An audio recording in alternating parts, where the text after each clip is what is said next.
Itatouch yung bola sa ano. Ano yun? Panalo yun? Hindi. Hindi nila storya. Hindi nila mapapakyatin eh. Ang luwag sa kapila! Ang luwag! Ang luwag! Mas kayo pa yung ano. Oh. Oh, purple. Nakakadalawang touch na yun.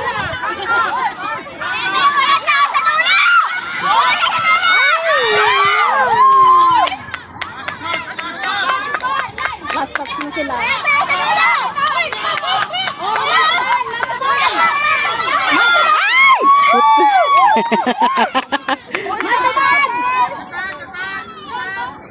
Oy, ate, listen mo! Oh, ganyan, tumbling!